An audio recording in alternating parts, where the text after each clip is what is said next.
In January, the US government urged their people to reconsider travel to Jamaica.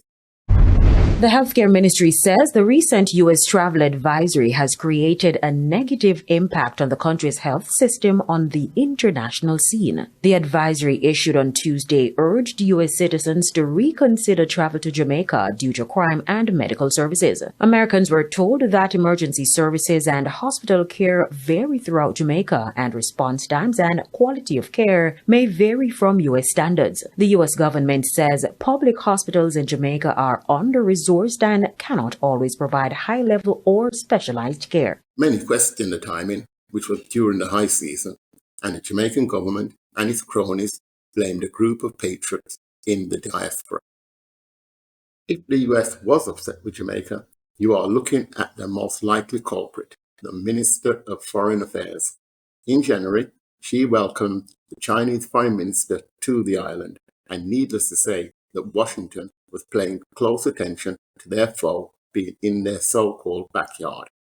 Well, the inept minister told her counterpart that Jamaica supports the One China principle, and there is no way that announcement went down well up north.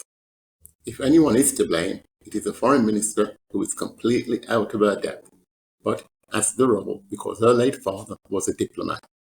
But this wouldn't have happened if she had been fired or had the decency to resign months ago, as featured in a previous video.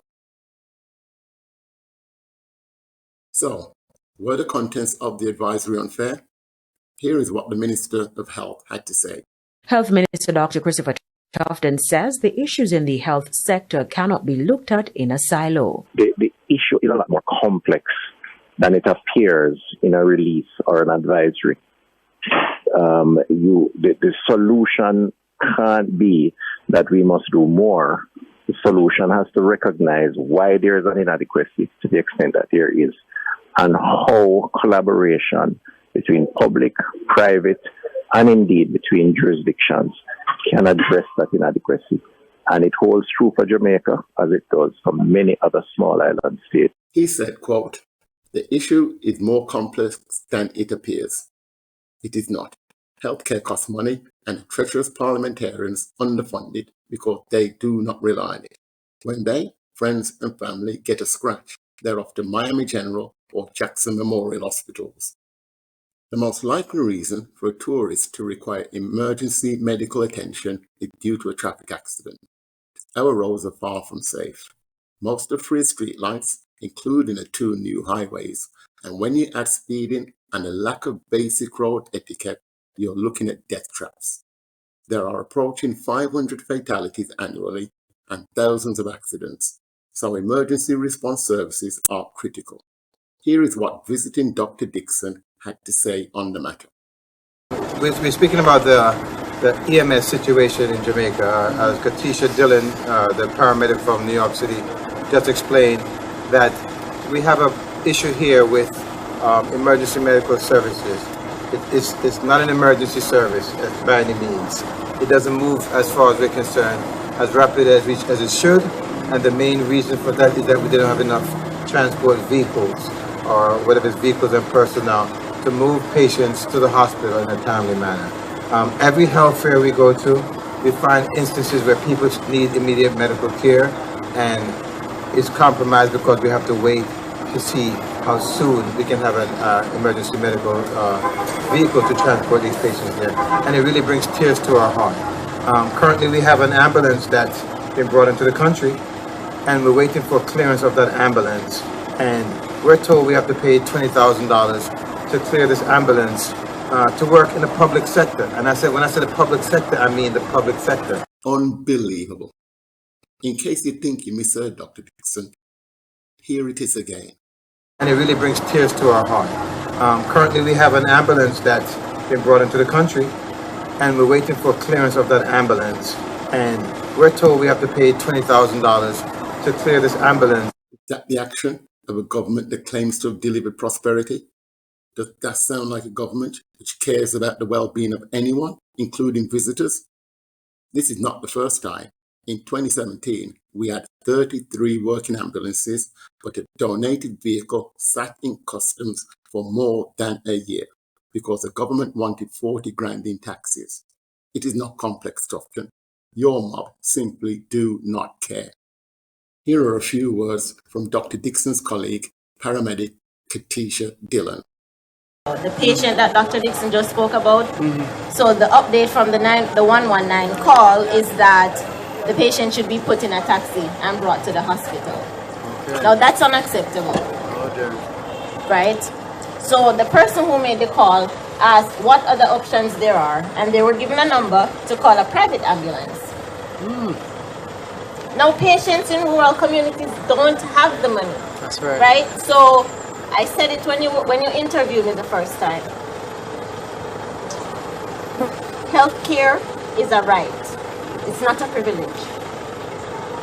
Yeah. And it's very upsetting. It's very frustrating because we know that we can do better. Poor lady. The reaction of someone who really truly cares. You heard we rely on taxis, many of which are older than Google. The injured are transported by any vehicle that is willing to carry them. So if someone has a spinal injury, it is all over for them. The money is there to deliver a better service, but it comes down to choice.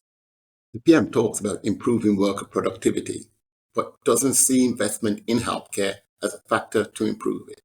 He believes that spending over 50 million on a new parliament building is better use of the people's money, and there was no objection from the opposition. And something for the boys and girls, a new parliament building, which apparently is urgently needed to showcase national pride. Yes, the parliament is on track. Is that our priority, really? It is a priority.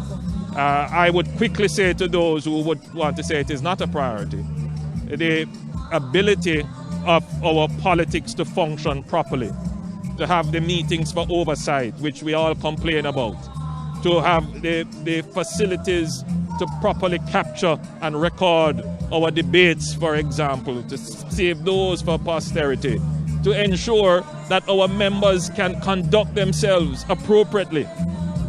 You know, and then of course we must think of our national pride. When we invite people to come to our parliament, the parliament must represent the dreams and aspirations. When you look at it, you must say, this is Jamaica. Here is pathetic reasoning. Let me tell you something. When clowns move into a new parliament building, you don't get better governance. You get the continuation of a circus. Hospitals are not only short of beds and nurses, they are lacking basic equipment. CT scanners, MRI and X-ray machines are as rare as decent parliamentarians. The economy allegedly depends on 4 million tourists every year, but if any of them are seriously burnt, there is no ambulance unit, and a serious head injury is a death sentence. At noon, this Alton business owner has died following a serious bus crash that happened in Jamaica. Yvonne Campbell was the owner of My Just Desserts. She was on vacation in Jamaica when the tour bus she was on crashed Saturday. We just got word that Campbell has died of her injuries. Really shouldn't have happened. And she has a twin sister. Let's hear from the minister again. The issue is a lot more complex than it appears in a release or an advisory. The solution can't be that we must do more. Pardon me? The solution can't be that we have to do more. What's he talking about, man? Whose responsibility is it? Mine? Katisha's? His mob got a 200% pay increase and still deliver nothing but excuses. They claim the economy is booming, but they are classifying ambulances and God knows what other medical and educational donations as gifts and imposing whopping taxes on them. But somehow, none of this is their fault.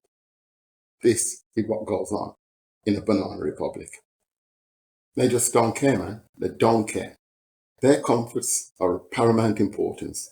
As Katish said, medical services are available privately at a price unaffordable for the vast majority, so they suffer and die. Last month, my brethren's finger was caught in a car door, and he was quoted 40 to 60 US, change the dressing, just to change it. and the weekly minimum wage is currently $60. I'm telling you, all our problems, all of them, are a result of mismanagement by worthless ministers and their advisors, and being housed in a new parliament building will not improve a bloody thing. Pig wearing perfume is still a plastic pig.